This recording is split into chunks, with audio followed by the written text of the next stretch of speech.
السلام عليكم، مرحبا بكم متتبعين ومتتبعات قصص وحبر قناتي وقناتكم. نتمنى يا ربي تلقاكم هذا الفيديو احوالكم كلها طيبه. اولا بغيت نطلب منكم السماح على هذه الغيبه المطوله. صراحه كانت عندي شي ظروف فوق من طاقتي، ولكن سوف اعود بقوه ان شاء الله يا ربي.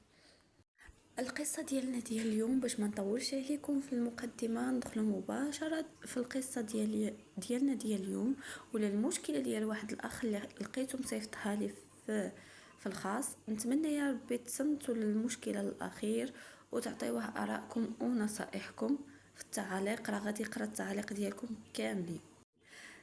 وكيبدا المشكله ديالو: السلام عليكم اختي دودو، السلام كاع المتتبعين المتتبعات ديال القناه الغزاله ديالك. اولا شكرا لك على المجامله، الله يجازيك كل خير، هذه اكيد قناتي وقناتكم،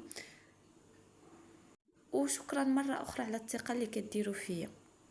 كيقول الاخ: انا عندي 35 عام، متزوج من 8 سنين، كنخدم استاذ في الثانويه، الصالير ديالي هو 8000 درهم. مراتي دابا مهندسة في شركة دولية وكتخلص كتر مني، ما شاء الله. 25 ألف درهم هو الصالير ديال الزوجة ديالو، وما عرفتش بالضبط راه تقدر توصل ليها كتر، يعني تقدر تكون 25 ألف درهم ويقدر في الشهر يكون كتر من هذا الثمن. لكن خاص ضروري نقول لكم كيفاش بديت معاها ونعاود لكم على قصتنا من الاول. انا تزوجت بها ولا تزوجنا وهي كانت مازال طالبة في السنة الأخيرة من الهندسة. هي من عائلة جد فقيرة، باباها متوفي الله يرحمه وماماها مريضة، وانا اللي خلصت لها اخر سنة من الدراسة. انا اللي كنت كنشجعها وكنقراو بجوج وكنعاونها حتى نجحت. اول 3 سنين ديال الزواج هي كانت كتقلب على خدمه وكتخدم بصاليرات اللي ضعاف بزاف، 3000 2000، مهم الماكسيموم كانت كتخدم ب4000 درهم. وانا كنت كنخلص كل شيء، الكرا الماكله، كنعطيها حتى المصروف الشخصي ديالها ولا مصروف الجيب لاغجون دو بوش باش ما تحش بالنقص قدام صحاباتها. كنت دائما كنقول لها: ما تقلقيش، انا معاك، خدمي وطوري راسك. هذه هي الجمله اللي كانت في فمي دائما معها، وربي اللي شاهد عليا. انا شغل الدار انا اللي كنتعاون معها فيه، حيت هي كانت كتجي عيانه وما كانت حاسبش معها نهائيا. نغسل المواعن، نجفف، نوجد ليها الماكله تلقاها واجده.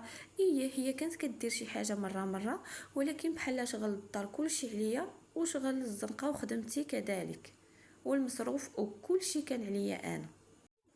ومن بعد هاد 3 سنين ديال المعاناه وهي كتخدم بهاد الصاليرات اللي ضعاف، لقات خدمه اللي زوينه في شركه دوليه وبراتب اللي كبير.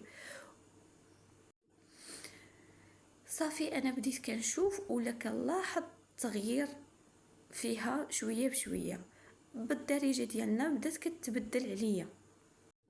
اول حاجه اللي ما كانتش كديرها نهائيا هي ولات كتقرر كل شيء بوحدها، ما كتسوقش ليا كاع واش كاين ولا ما كاينش في حياتها. ايوا واحد المره حتى كنتصدم، شرات الطوموبيل جديده من فلوسها بلا ما تسوق ليا وبلا ما تحاشيها ليا بهذا المعنى هذا. حتى كنلقى الطوموبيل عندها ديال من هاد الطوموبيل طوموبيلتي، فوق شريتها عاد شريتها. يعني خدات قرار كبير وانا بحال ما موجودش نهائيا في حياتها. ثاني حاجه ولات كتهضر مع الزملاء ديالها، صحاباتها ذكور واناث بزاف. التليفون ما كيحبش من يديها، ما كتحطوش نهائيا. وكل ما كنقول لها يلا نخرجوا بجوج نبدلوا جواو زعما باش نحاول نتقرب ليها ونعرف شنو خاصها، علاش تبدلت عليا، كتقول لي انا عيانه ما فيا اللي خرج، راني عاجت من الخدمه. المهم كتحاول تلقى واحد شي مبرر ليها، ولكن في المقابل مع صحابتها وصحابها كتخرج وقت ما بغات. وثالث حاجه اللي هي الصراحه مهمه بالنسبه ليا، بحال الدار ولات مسؤوليتي بوحدي. هي كتجي من الخدمه كتجلس كتاكل وكتجلس تشد تليفونها. والو يا خوتي خواتاتي، ما كطيب، ما كتحاول تنظف، ولو داكشي القليل اللي كانت كدير ما بقاتش كديرو نهائيا. ونزيدكم ما كتهتمش حتى بالبنت بنتنا الا قليل، زعما ما كديرش شي حاجه. وكل ما كنحاول نقول لها فلانه هادي راه ماشي خدمه، هادشي راه حشومه، شوفي دارك، شوفي بنتك بلا ماكله، شوفي بنتك كي دايره.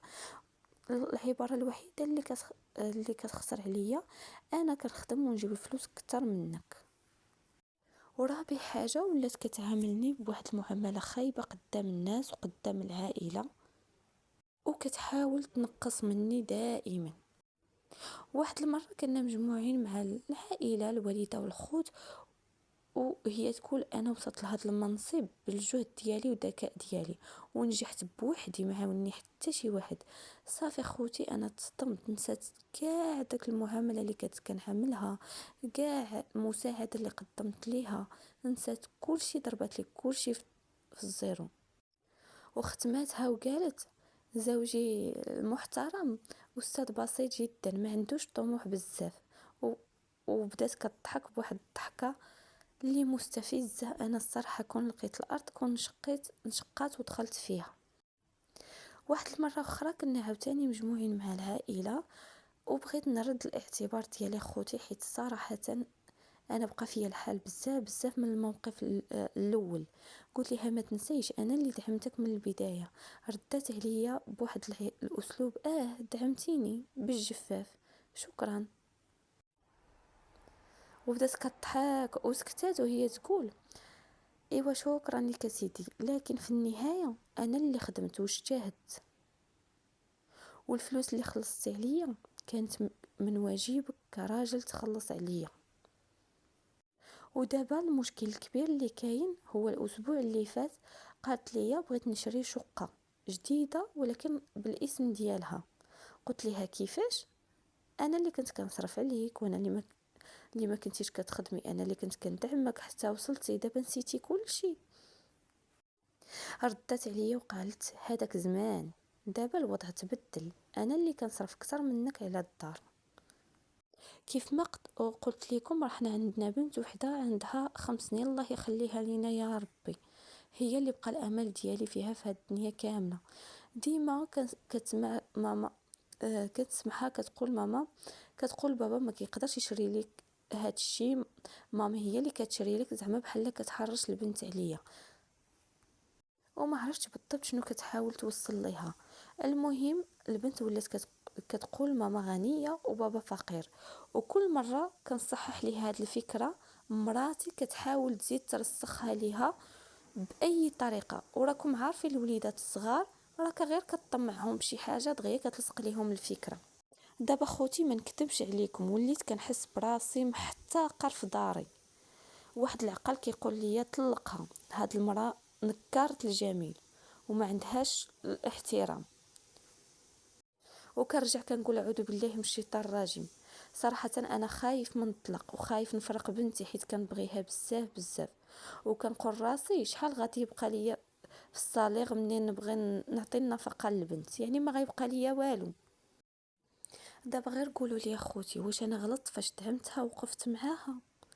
واش المراه الا نجحت كنسى اللي كان سبب في النجاح ديالها؟ واش انا ضعيف حيت مازال صابر معاها؟ الصراحه بزاف الاسئله من بين هاد الاسئله اللي كيدوروا لي في راسي، وما عرفتش بالضبط شنو ندير. كنتمنى تعطيوني ارائكم ونصحوني ووجهوني يا خوتي، راني الثالث. المهم شكرا لكم بزاف اللي وصل لنهايه هاد القصه. نتمنى يعطي الاخ النصيحه لوجه الله. وشكرا لكم بزاف على حسن الاستماع ولا الثقه اللي كديروا فيا مره اخرى. شكرا والف شكر، والى اللقاء فيديو قادم ان شاء الله. دمتم في رعايه الله وحفظه.